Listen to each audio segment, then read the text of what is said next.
So welcome to the next lecture of reproductive system, that is regarding gametogenesis. Male reproductive system का overview हो गया, female का overview हो गया. अब इसका function क्या है?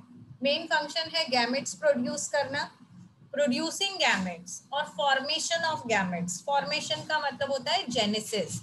What are we forming? We are forming gametes. तो इसको हम बोलेंगे gametogenesis. Now gametogenesis is nothing but the formation of gametes. कहाँ होगा? गोनाड्स में होगा. गोनाड्स मतलब मेल में टेस्टिस और फीमेल्स में ओवरीज. तो दो तरह के प्रोसेसेस चलने चाहिए पैरेलली, स्पर्मेटोजेनेसिस एंड oogenesis. यहाँ पर आपको जो दिख रहा है this is overview of spermatogenesis. यहाँ पर जो दिख रहा है this is overview of oogenesis, that is in female. Male से शुरू करते हैं. Spermatogenesis. So when you talk about spermatogenesis, spermatogenesis is formation of sperms, या तो इसको कह सकते हो स्पर्मेटोजोआ. कहाँ पे होगा? टेस्टिस में. टेस्टिस में कहाँ? देखो याद करो, उसका सेक्शनल व्यू हमने देखा था. सेमिनिफेरस ट्यूब्यूल्स होते हैं. देयर आर अराउंड 250 लोब्यूल्स और लोब्यूल्स के अंदर ट्यूब्यूल्स हैं, सेमिनिफेरस ट्यूब्यूल्स, जहां पे ये स्पर्मेटोजेनेसिस हो रहा है. अब यहाँ पे दो स्टेजेस होते हैं. एक है फॉर्मेशन ऑफ स्पर्मेटिड. तो स्पर्मेटोगोनिया जो कि जर्मिनल लेयर है सेमिनल एपिथेलियम का, उसमें से स्पर्म्स बनेंगे जिनको हम बोलेंगे spermatid. So spermatogonia is nothing but sperm mother cell. उसके बाद क्या होगा? डिवीजन तो हो गया, अब डिफरेंशिएशन होगा, डेवलपमेंट होगा, जिसको आप बोलेंगे स्पर्मियोजेनेसिस. तो देखिए वर्ड्स में, लेटर्स में बहुत ज्यादा फर्क नहीं है.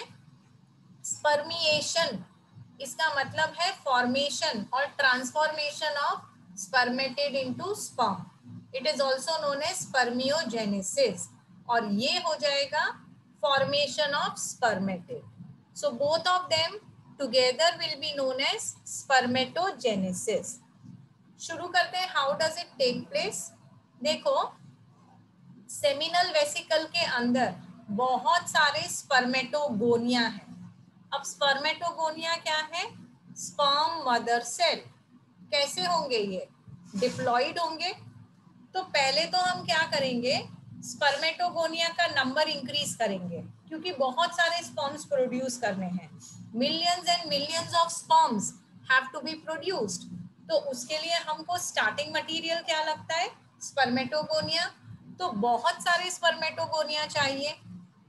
उनका नंबर कैसे इंक्रीज करेंगे? माइटोसिस से. तो स्पर्मेटोगोनिया पहले डिवाइड होते जाएंगे माइटोसिस से. और यहाँ पे आप देखिए, एक स्पर्मेटोगोनिया से बहुत सारे स्पर्मेटोगोनिया हमारे पास बन गए, जो कि कैसे हैं? डिप्लॉइड है. अब वापस माइटोसिस हो रहा है. तो अगेन स्पर्मेटोगोनिया में से क्या बना? Primary spermatocyte. तो यहाँ जो आपको दिख रहे हैं ये है प्राइमरी स्पर्मेटोसाइट. अब देखो, अगर ये आपका ऐसे दिखा देती हूँ, ये सेमिनल वेसिकल का, वेयर शुड आई शो, यहाँ पे अगर ये सेमिनल वेसिकल का ल्यूमन है तो ये सारी चीजें पेरिफेरी में हो रही है. पेरिफेरी से होते होते जब वो ल्यूमन में आएगा ना, तब वो स्पर्मेटोजोआ बन जाएगा. तो पहले माइटोसिस से प्राइमरी स्पर्मेटोसाइट बना. अब मियोसिस शुरू हुआ, क्योंकि गैमेट्स कैसे होने चाहिए? हैप्लॉइड होने चाहिए. अब मियोसिस शुरू हुआ. जब मियोसिस 1 हुआ, डिप्लॉइड से हैप्लॉइड बन गया और प्राइमरी स्पर्मेटोसाइट से क्या बन गया? Secondary spermatocyte. अगर मैंने आपको पूछा which of the following is haploid, मैं ऑप्शन दे देती हूँ. Spermatogonia, primary spermatocyte, let us से जाइगोट एंड सेकेंडरी स्पर्मेटोसाइट. तो आपका आंसर क्या होना चाहिए? Secondary spermatocyte. स्पर्मेटोसाइट. तो ये हैप्लॉइड बन गए. अब एक और मियोसिस होगा. उससे क्या होगा? जो उसका नंबर ऑफ क्रोमोसोम है वो तो हैप्लॉइड ही रहेगा, पर नंबर ऑफ सेल्स बढ़ जाएगा. तो अब मुझे डायग्राम देख के बताइए एक primary spermatocyte will produce how many spermatozoa? 4. It will produce 4. Spermatozoa. तो पहले इसका पाथ कैसे होगा ये भी एमसीक्यूज में पूछते हैं। तो सबसे पहले क्या था? स्पर्मेटोगोनिया. और उसके बाद primary Primary spermatocyte, spermatocyte.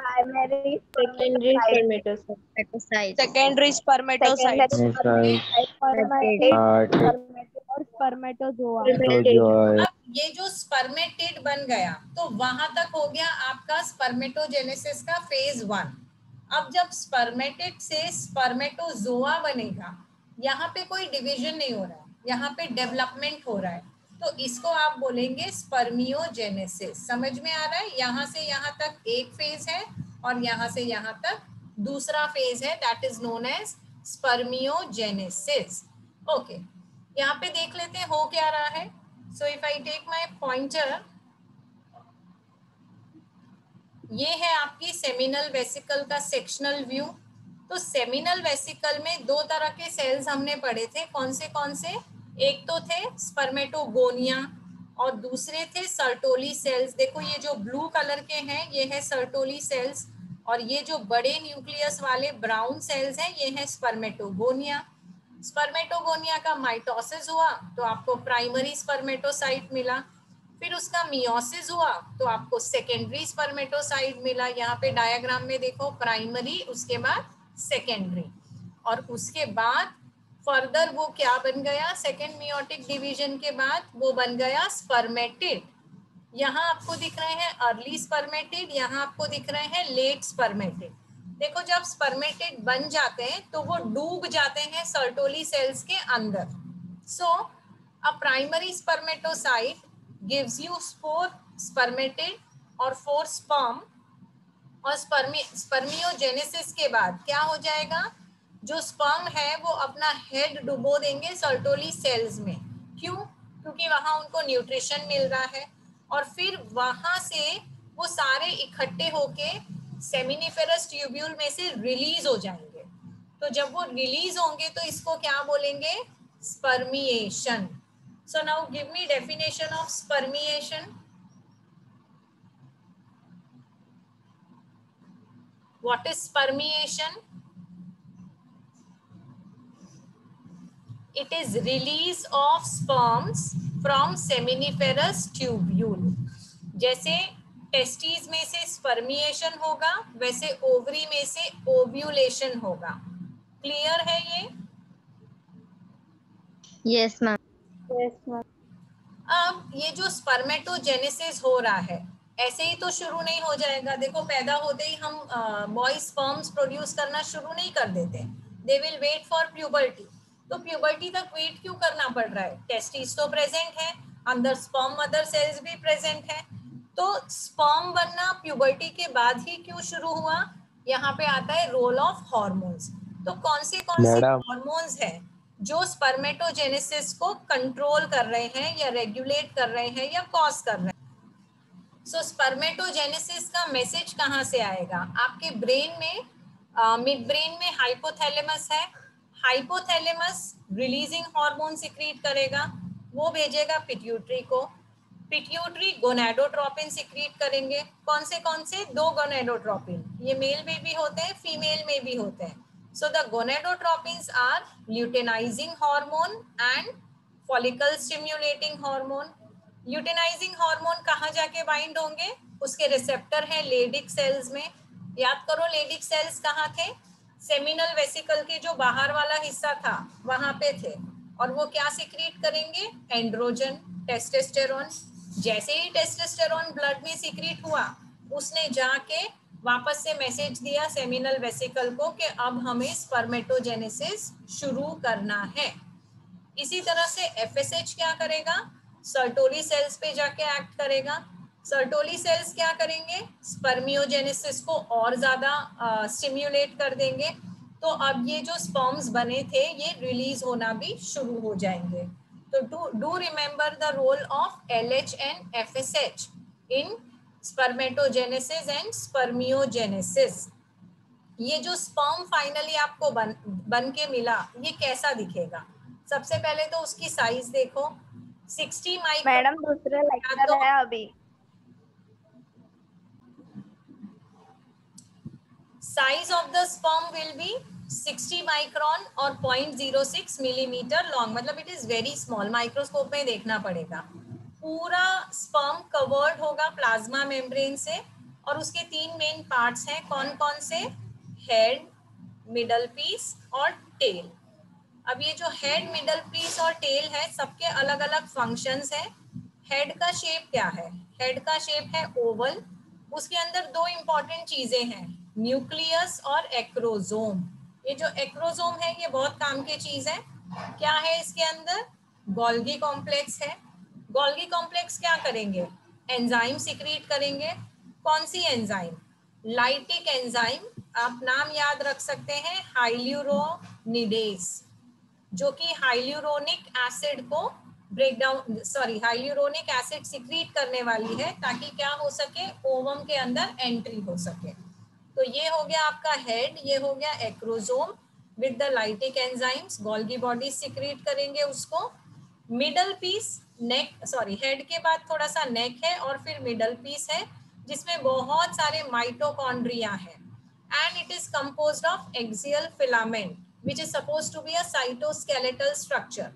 So क्या होगा यहाँ पे? Mitochondria will produce a lot of energy and that will lead to sperm motility.